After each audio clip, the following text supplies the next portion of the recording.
일단 여당의 민주당이 8월 2일인가요? 당대표를 뽑는 전당대회 일정을 확정을 했는데 국민의힘도 이제 슬슬 가닥을 잡는 것 같습니다. 오늘 신임 송원석 원내대표가 이런 말을 했습니다. 직접 한번 들어보겠습니다. 전당대회를 조기에 할 수 있도록 진행을 해나갈 생각입니다. 전당대회 날짜를 정하는 이 모든 것이 다 최고위원회 의결사항이라고 합니다.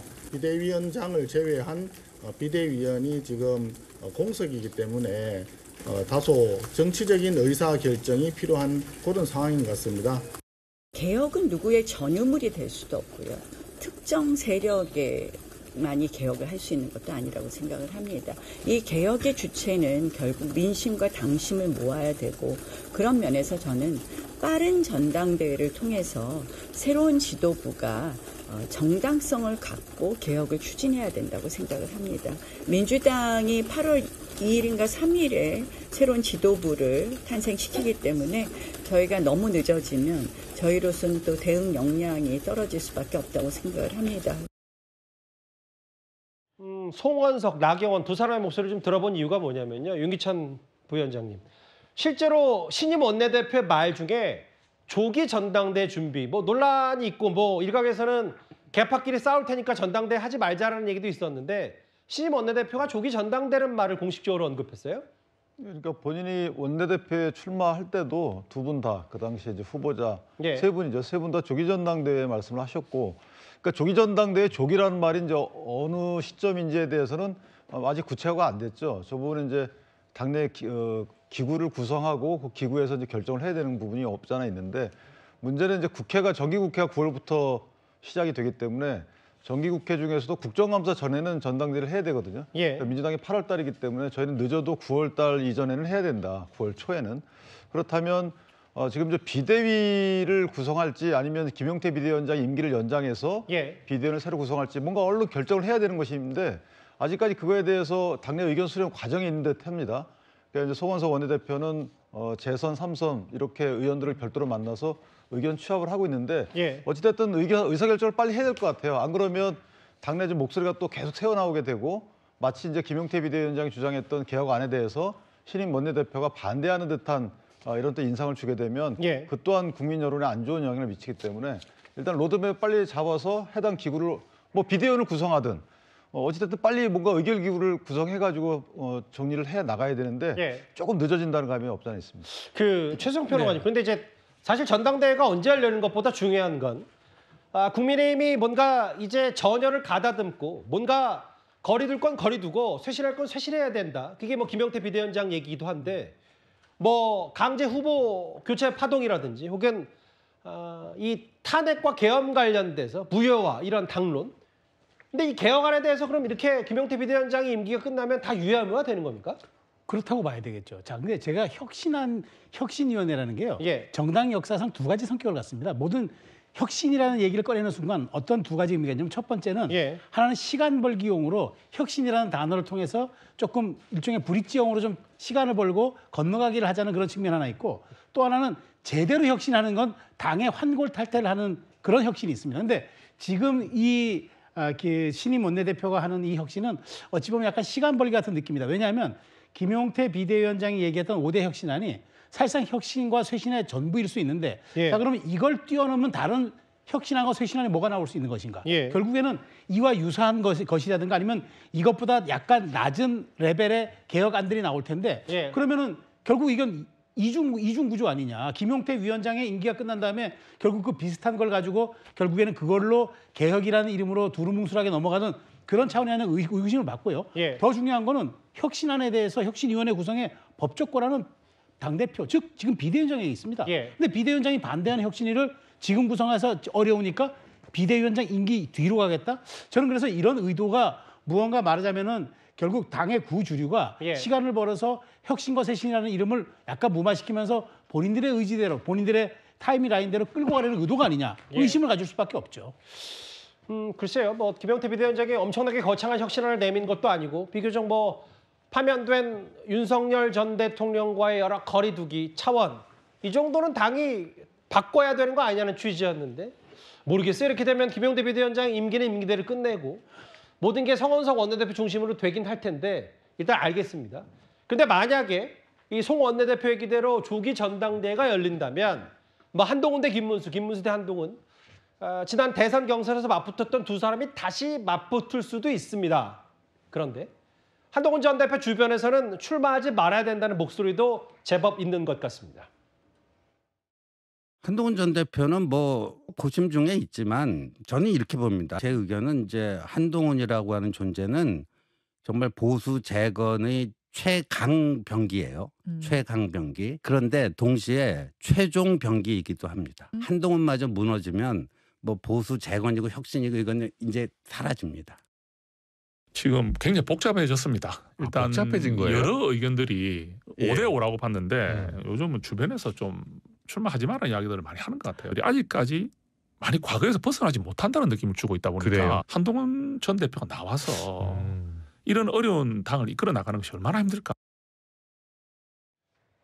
정성국 의원 말은 요즘 한동훈 전 대표 주변에서 출마 말라는 소리가 늘고 있다. 5대5였는데 더 출마하지 말아라는 목소리가 늘고 있다고. 신지호 전 의원 얘기는 이게 한동훈 전 대표가 뭐 최강병기이자 최종병기라 일단 나중에라도 쓰임새가 있어야 되는데 지금 나와서 어떤 재건할 수 있는 가능성이 없다 뭐 이런 얘기를 하는 것 같아요.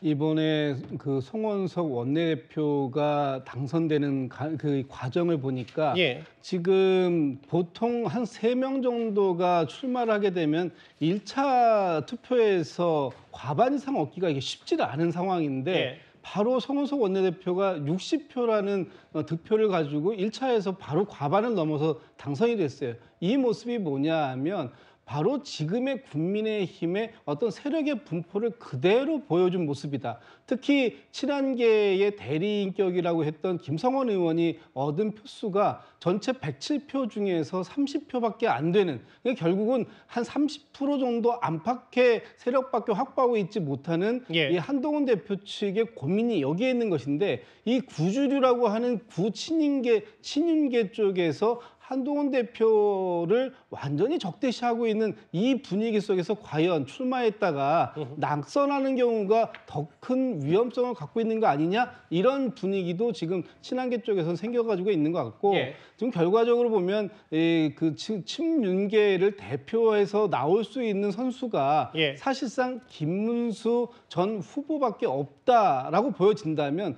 김문수 후보하고의 결선, 이것이 그렇게 가능하겠는가 하는 자체적인 판단이 좀 작용되고 있는 모습이다, 이렇게 보여집니다. 오늘 송원석 신임 원내대표가 조기 전당대회라는 표현을 언급했기 때문에 어제부터인가요? 이런 여론조사가 하나 공개가 됐어요. 최근에 6월 14일부터 16일까지 집계된 여론조사입니다. 만약에 국민의힘이 당대표 선거, 그러니까 조기 전당대회를 열면 어떤 지지율을 보일 거니까. 김문수 20.3, 한동훈 16.3, 안철수 9.6, 김용태 6.1, 나경원 5.3. 물론 뭐 김문수, 한동훈 두 사람의 그 20대 16 그 지지율 격차는 오차범위 내입니다. 한동훈 전 대표도 고민이 많다. 안 나갈 수도 있다. 근데 이제 김문수 전 장관도 실제로 여러 저울질을 하는 것 같더라고요. 전당대회 출마 여부를. 근데 이제 두 가지 측면에서 각 그 예정자들이 고민을 할 것 같아요. 첫 번째는 본인이 나가서 당선된 이후에 과연 당을 조금 더 당세를 확장시킬 수 있는 여러 가지 보관이나 정치 환경이 되느냐에 대한 기본적인 고민을 하고요. 예. 두 번째는 이제 본인의 정치 일정과 엮여 있겠죠. 예를 들면 김문수 전 후보의 경우에는 본인은 다음 대선에 나간다는 생각을 그렇게 쉽게 하지는 못할 겁니다. 그러면 본인의 주변 분들이 만약에 지방선거 출마 의향자가 있다면 거기에 대해서 여러 가지 고민을 할 것 같고, 또 하나는 이제 당선 가능성의 문제인데, 당선 가능성 측면에서 보면 상대적으로 가장 높죠, 김문수 전 후보가. 왜냐하면 지난 한동훈 후보와의 그 경선에서도 56대 43인가 13포인트 차인데 예. 당원 투표에서 10만 표 차이로 이겼거든요. 그렇다면 당대표 선거는 또 다른 게 8대 2예요. 당원 선거인단이 8이고 예. 일반 국민 여론조사가 2이기 때문에 훨씬 더 유리한 상황이다. 그 세 가지 측면에서 보면 상대적으로 한동훈 대표는 본인의 정치 일정이 앞으로 대선 출마하기 때문에 안 나올 가능성이 크고, 김문수 후보는 나올 가능성이 크다. 그러나 당의 앞날을 위해서는 어떤 결과가 나올지에 대해서 각자 당원들이 또 판단이 다를 것 같습니다.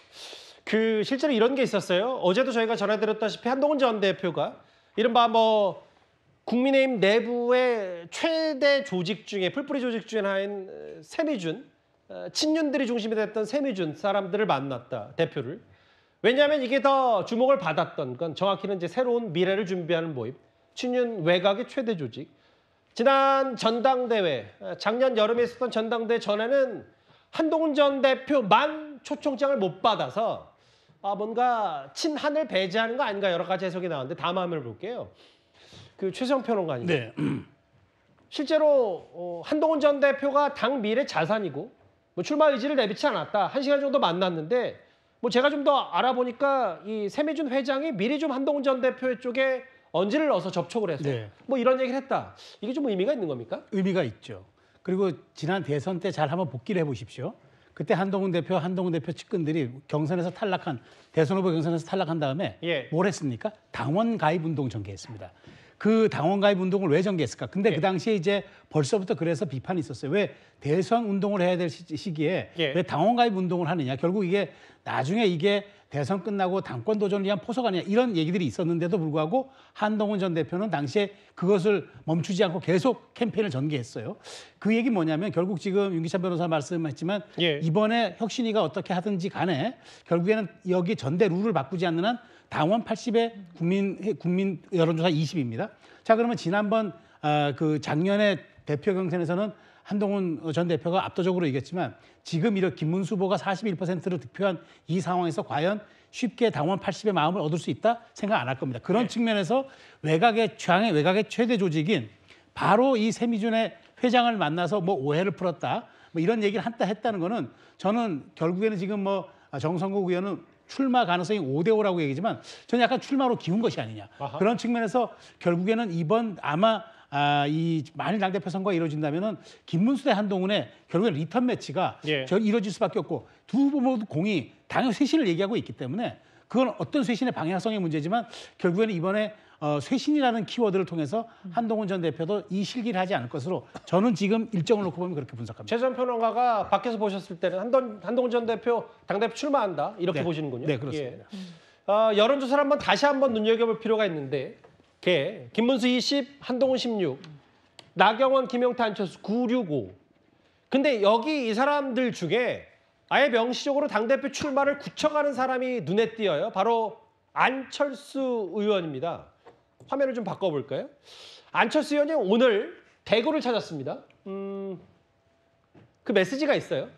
탄핵에 반대하면 전당대회 나와서는 안 된다. 후보 정해진 이후에 전정은 도했다. 당내 힘합치 못해서 대선 패배 원인이다.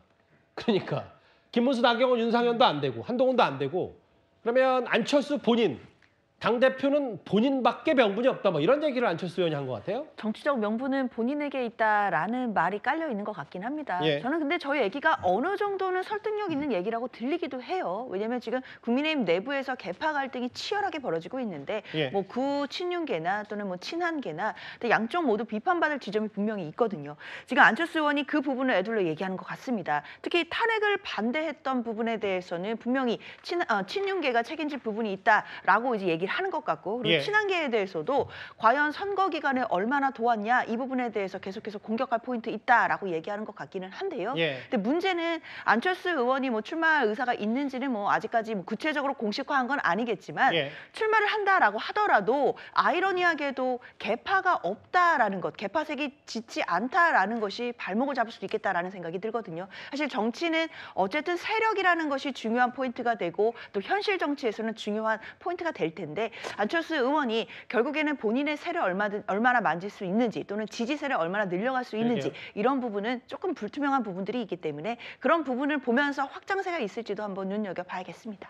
뭐 아까 앞서 나왔던 여론조사에서 김용태 비대위원장을 빼면 4명은 모두 지난 대선 경선에서 출사표를 던졌던 사람들이고 그만큼 뭐 인지도가 있으니까 여론조사에서 비교적 높게 나왔을 텐데 조기 전당대회 가능성 얘기까지 한동훈 전 대표, 안철수 의원 그리고 김문수 전 장관 얘기를 해봤습니다.